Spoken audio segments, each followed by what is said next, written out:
So she downsized the house, invested equity out of the prior home sale in her own portfolio, and now she's saving towards her own retirement with a 401k. So she's got that wherewithal now to know like it's going to be fine, and she's doing it on her own. And so she came in like this lost little puppy, but now she's totally empowered. And so she's not like the only example, but like she's just one who like was just so broken, but now is so empowered. And that's like the change that we want to make in these divorced women, is just making them feel empowered again and like they're on the new track.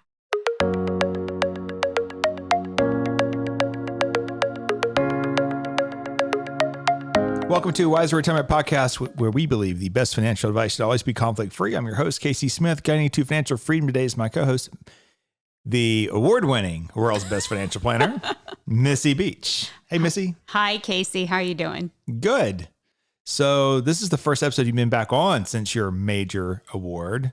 I was giving you a hard time with Shauna on a couple episodes ago, but... I heard, and Shauna stuck up for me. Thank you, Shauna. But yes, everyone here at Wiser is award-winning, but you're the latest one. This is episode 250. Wow. So let's talk about that for a minute. I mean, first of all, this is a little weird because what we've done, if you're watching the podcast, is they removed our headsets. We don't have headsets anymore. We're free. So before it felt like it's just better for YouTube, I guess, but it's weird because now like I have presence of the whole room now, where before I felt like I was just in a conversation with you and I couldn't hear anybody else. So it's a little different. I'm threatening just to work everyone else standing behind us out of the camera view into the conversation just to make this seem more natural. But we've got, so we have no headsets. We added a second camera for the YouTube channel, A Wiser Retirement. You can go there and watch this if you ever so choose. We actually do have a lot of watchers of the podcast. So thanks for coming back. And hopefully you will enjoy the new 4K cameras and whatever graphics that Rachel adds to this program. Yeah, so fancy. We are stepping it up. I haven't seen the final results yet, but I know they're going to be great. So let's talk a little bit about the history of this podcast. Our first podcast was done in June 20th of 2020. Oh, that was the first podcast. So it was a decision that we made during COVID. So the first part of COVID, the market was falling, crazy things were happening. And then by June, things were really picking up in the market, but everyone was just staying away from people and hunkered down, and the phones got kind of quiet. And I was like, this is a great opportunity to do some things, guys, that we've been meaning to do while everything's a little quiet. And so this is one of the things that came out of that was the podcast. Now, what people may not remember is that initially we started off with the Wiser Roundtable. That was the original name of the podcast, was the Wiser Roundtable, because we're sitting at a round table. Oh, like Knights of the Round Table. Like Knights of the Round Table. That's right. And I wanted it to be I wanted a podcast that covered many different topics, maybe not always just financial planning. You know, we work in aviation stuff all the time on episodes. So we noticed that when we talked about retirement specific topics, that our listener, the numbers went up. And so that's when we decided that we would just call it a Wiser Retirement Podcast, and people were able to find us much easier that way. So far, over the last 4 years, we've had over 51,000 downloads. Wow. That's a big number. If you divide that by per episode, you know, it's still a good number in podcast world. I mean, we typically have well over 200 downloads an episode now versus episode one in 2020. Yeah, back then, I remember if we got 25, we were excited. Yes. And the episode download count continues to increase most weeks. So, but that puts us in the top 25 of all podcasts that are out there. So there's over 600,000 podcasts. Most of them are not listened to. So we're honored that we are a podcast that is listened to. If you think about looking back at time, the most downloaded episode. So episode 170. Well, let me start at 5. Do a countdown, right? You got to Episode build. 5 was episode 70. Number 5, episode 70. How much money do you need to retire? That was number 5. Number 4 was episode 184. What it's like traveling full time in retirement with the retirement travelers. Oh yeah, that was a good one. That was a good one. Episode 3, which is number 3, which is episode 168. Everything you need to know about 529 plans. Episode number 2 is episode 14. Are digital currencies right for you? Isn't that interesting? People still trying to figure that out, right? And the number 1 episode, I don't know exactly how many downloads that one had. Hallie might know that. But episode 173 was number 1, making the most of your airline 401k. And that's because we have such a strong client base. Of over a third now of our clients are related to aviation, most of them being commercial airline pilots. That was the number 1 downloaded episode so far.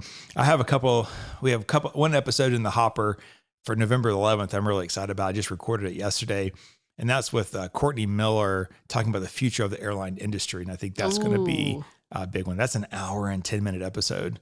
Normally we're 20 to 30 minutes, but we went an hour and 10 minutes into that conversation about airlines and equipment and all that fun stuff. So very granular discussion on aviation. Is it going to talk about like pilot careers, or is it going to talk from a consumer perspective? No, it's more from a pilot perspective. Okay. Yeah. Nice. So it's you have to be somewhat of an insider to get all the lingo. I tried to describe things like what scope clauses and all that stuff as we went along, but I couldn't quite keep up with how fast we moved through the different topics. Well, our pilot clients will appreciate and that. What I did for that episode is I sent out emails to our most active listeners and asked them what questions they wanted to ask him. Oh, that was smart. And then I built the podcast on that. So that comes out November 11th. So I'm excited about that.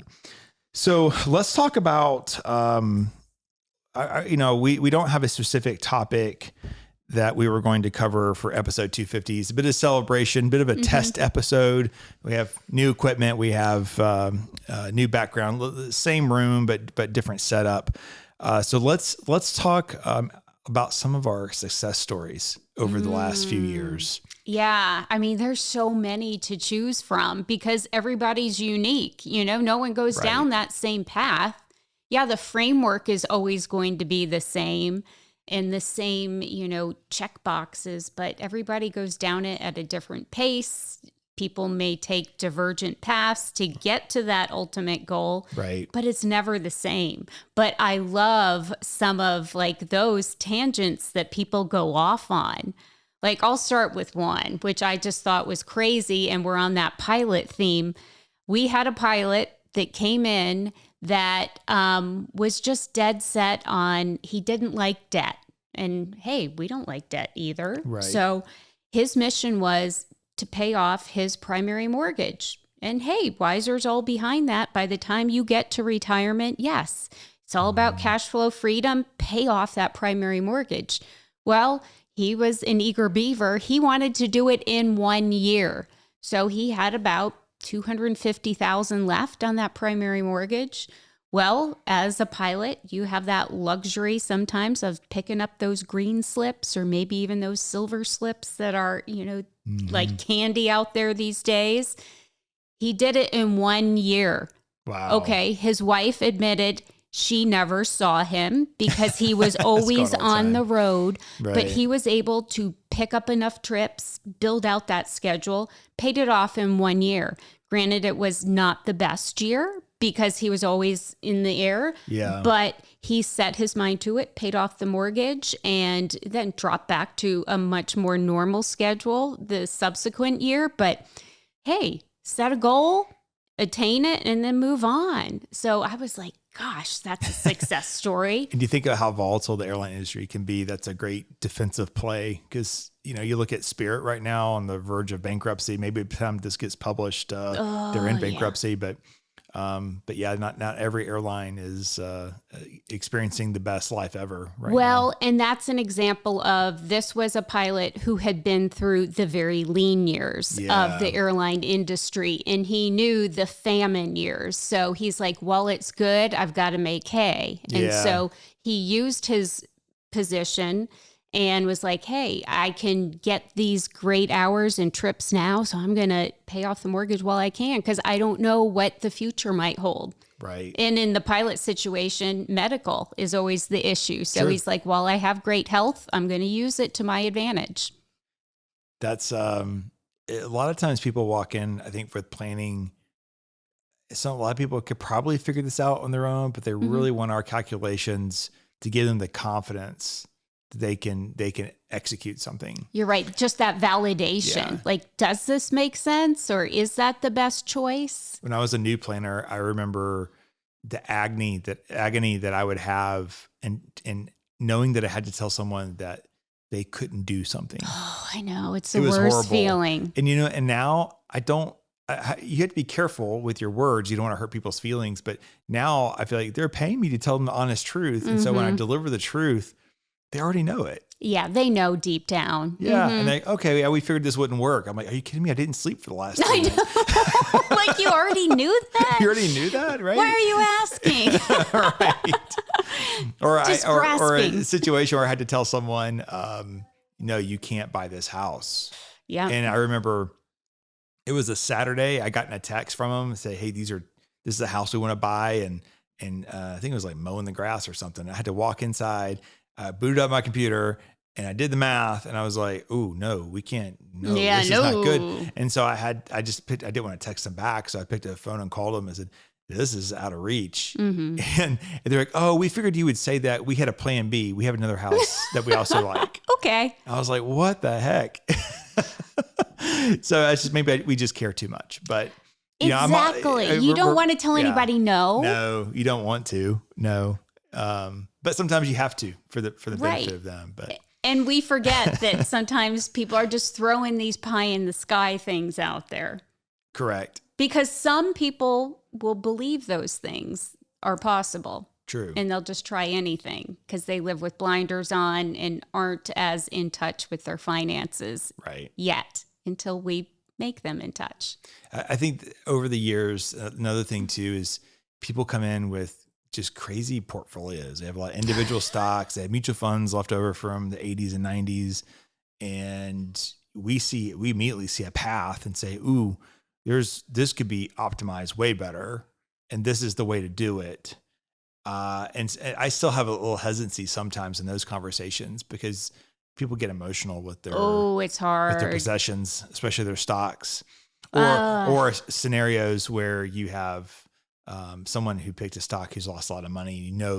That's never going to rebound. Yeah, dealing with one now. Tell them to walk away. Yeah, a pharma stock. Yeah. It rolled out and it's down 99% since it launched. And so the client is coming in now and wants to hold on to it to rebound. And we're going through that conversation. Like, do you want this one stock who's at its like 5-year low and it's like flatlined? You can see it on the chart. Do you want that to rebound, or would you rather put it in the, diversified portfolio and wait for thousands of companies to perform? So you're right. The emotional attachment to pharma stocks are tough because they probably had one particular drug that didn't pan out. And that was that company's one shot, and there won't be another shot. I know. It's so hard. And it's, a significant sum of money. Yeah. So I get it. I understand it. But yeah, you just need someone else to walk you through that emotional pit. I would think that you have a lot of success stories with the women that you work with. Oh, they're some of my best success stories. I have one kind of in the most recent past, maybe in the past year or so. I have one great divorced woman story who, was kind of struggling. The divorce went on for a couple years, as some tend to do, back and forth, wasted way too much money on legal fees. And she was just really stressed. And about reinventing herself and not having the confidence of being in the workforce, after a couple decades of raising kids. Well, she went back. She got a new corporate job that was making a third more than her little part-time job had been doing.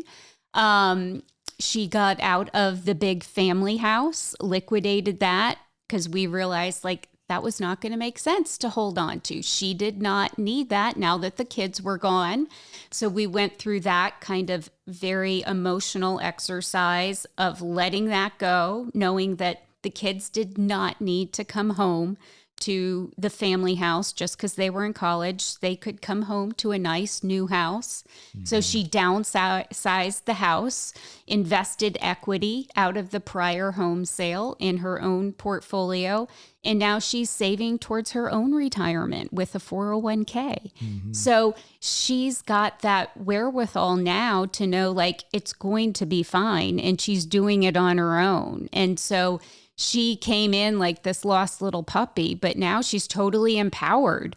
And so she's not the only example, but she's just one who was just so broken, but now is so empowered. And that's the change that we want to make in these divorced women, is just making them feel empowered again and they're on the new track.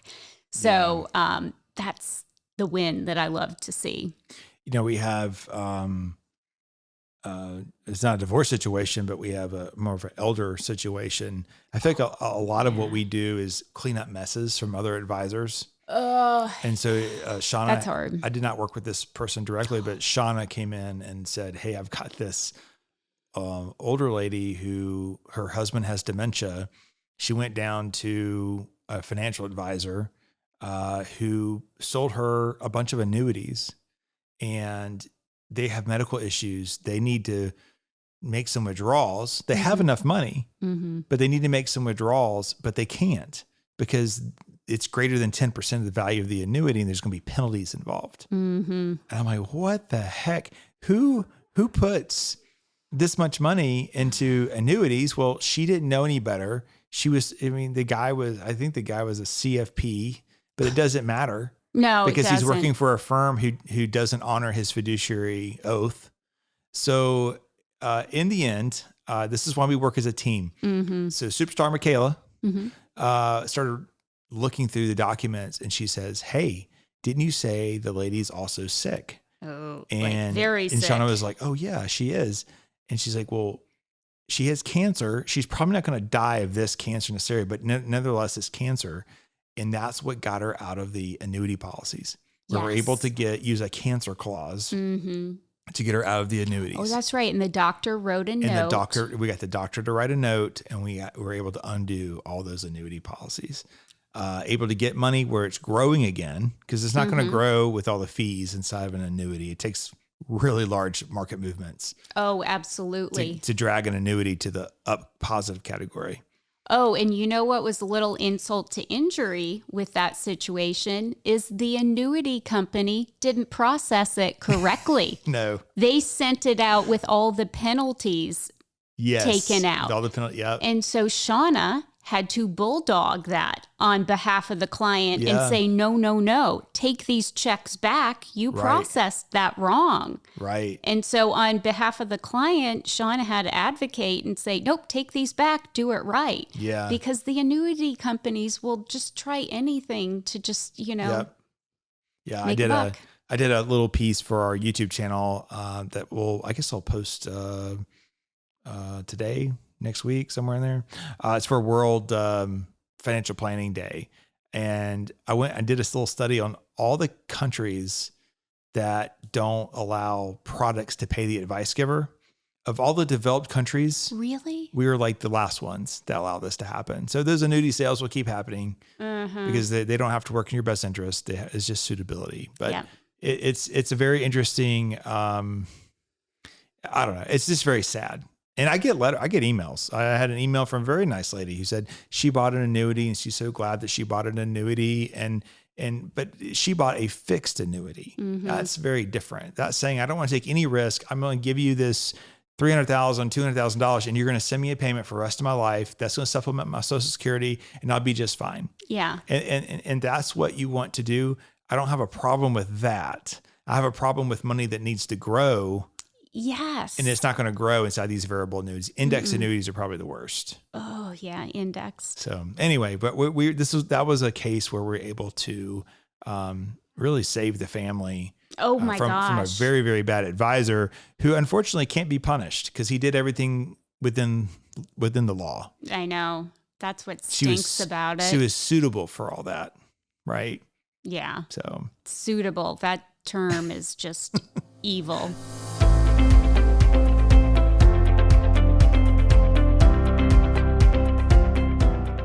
Are you curious why annuities keep coming up as a potential investment option? People are often told that annuities can effectively mitigate investment risks and help secure their financial future.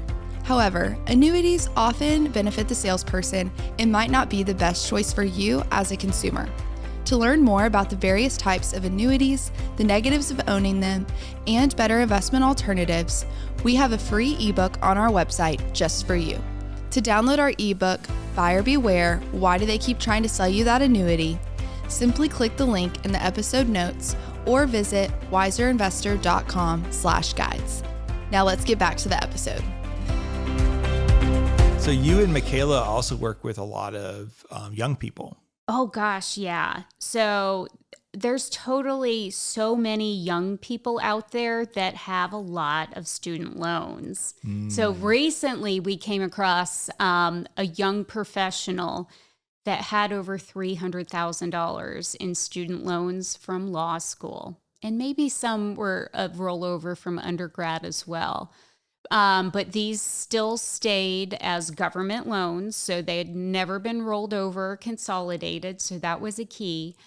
But the issue was that, we were forced with, he had saved up a great sum of money and could pay him off all in one foul swoop. But was that the best decision? And I hated to see him use just a pile of cash to pay it all off, even though it seemed like the right thing to do. So we engaged a student loan planner who knows the ins and the outs of the federal system, the pay-as-you-go, the income payment or income-driven repayment plans. And so that's what this client was on. And she was able to do all the calculations and look up his history. And so actually, he's self-employed, so he can control his salary and an income-based payment replan because he's an S-Corp. So for his situation, as long as he controls his salary over the next 9 years, he's going to have over $200,000 forgiven by the time 9 years pass. And so he's going to have this total windfall. Yes, there's going to be a tax bomb because when those loans are forgiven, hundreds of thousands of dollars are taxable income. Correct. So all you listeners out there, it's not all it's cracked up to be. You have to pay tax when you have student loans forgiven. So let's not forget that. Or any debt forgiven for that matter. Yeah. So that's taxable income. It's not a total free ride. So we were able to, number one, preserve this cash he had set aside for paying off the loans for other income producing growth investments. Yeah. And then just monetize, these student loan payments into other better vehicles. So that was a great partnership that we were to make with the student loan planner and figure out how to save this young, high earning couple so much money over time. Right. So that was a win. Those are things that there's so many firms out there that say they do financial planning, but very few do real financial planning. If you walked into an Edward Jones, there's no way they'd be able to figure that out. Oh my, no. If you walked into a Wells Fargo, there's no way they're going to figure that out. No. It's 4% of our industry that figures this stuff out. That's what I get so frustrated about. Only 4% of our entire industry would be able to figure that out. No. And it's just problem solving. Because you have to think of all the alternatives. Right. And we tell our clients all the time, it's not us telling them what to do with their money. It's us telling them different paths that they could take. Right. Because like for this student loan couple, it's not us saying, hey, yeah, use all your cash, pay this off, because that would be one alternative. Sure. If he wanted it out of his life today, he could do that. But by exploring this student loan planning option, Right. yes, he has to keep the student loans in his life for 9 more years, but at this great financial benefit. So what, just curious, and you may not know the answer to this, but in an S corp, you have your W-2, but then you have your profit for the company. Did the profit net count toward getting student loans paid off? It's or do you have to do they have to file separate returns to pull that off? Well, it's like and they're going to married filing separately. Yeah, I figured that was probably... That's another part of the equation. So they're going to file separately for these next years. Okay, in order to get to forgiveness. This was his loan? Yes, just his. Okay, not in the wife's name. And she also works in the business. So there's a way the CPA can kind of... Yeah, she can get the K-1, he gets a W-2. Yeah, I could totally see that now. Interesting. Yeah. Yeah, that's definitely creative. Definitely a true financial planner can figure that out. Exactly. Right? Yeah. So it involves coordination with the student loan planner, the CPA, and us. Right. So again, quarterbacking that whole relationship. So you think about retirement, for a long time, all the retirement commercials on TV, with big annuity companies or insurance companies always had the sailboat or they always had the golfer, right? But a lot of people don't play golf and a lot of people don't sail. Although we just did a podcast with the Swarthouts on their sailing ventures, and they're semi-retired, I guess, working part-time. But I also have the RV. So you have an RV story. I do. We have the nicest couple who Michaela and I met with, and they had come from another advisor, and all they really wanted to do was buy an RV, but the other advisor said they couldn't. It wasn't possible. It would not work in their plan. And we thought, well, why? Let's see how we can do this. And I forget what the particulars were of the situation. Like they were both still working, but somehow we were able to maybe pause the 401k savings for like the last 2 years of working because it was not going to move the needle overall. No, right. And we just moved those savings over to a cash bucket, a high yield savings account. They were able to get their RV and pay cash for it. Pay cash. And they were the happiest couple ever because that was their primary goal. Yeah. Retirement was a goal, but buying this RV was like on the critical path to retirement.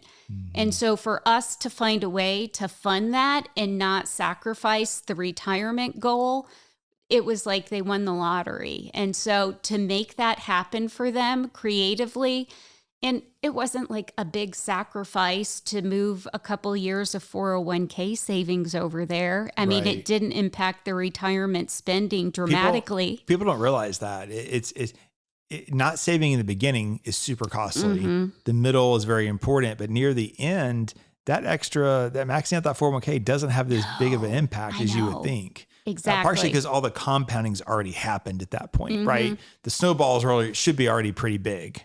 Yeah. So adding a few flakes of snow to it's not gonna do much. No, so and that was what good on your part. I love to show clients, like as they're approaching retirement and they're all in the panic, thinking they need to like sock it all away. And when I show them, like, well, yeah, if you save 40 grand to your brokerage account these last 2 years, like, yeah, you're gonna spend like what, $3,000 more a year in retirement. I mean, obviously it depends on the plan, but it might be something not very significant. And they're like, oh, well, yeah, why would we bother sacrificing and having a miserable 2 years pre-retirement for not that great of a benefit later?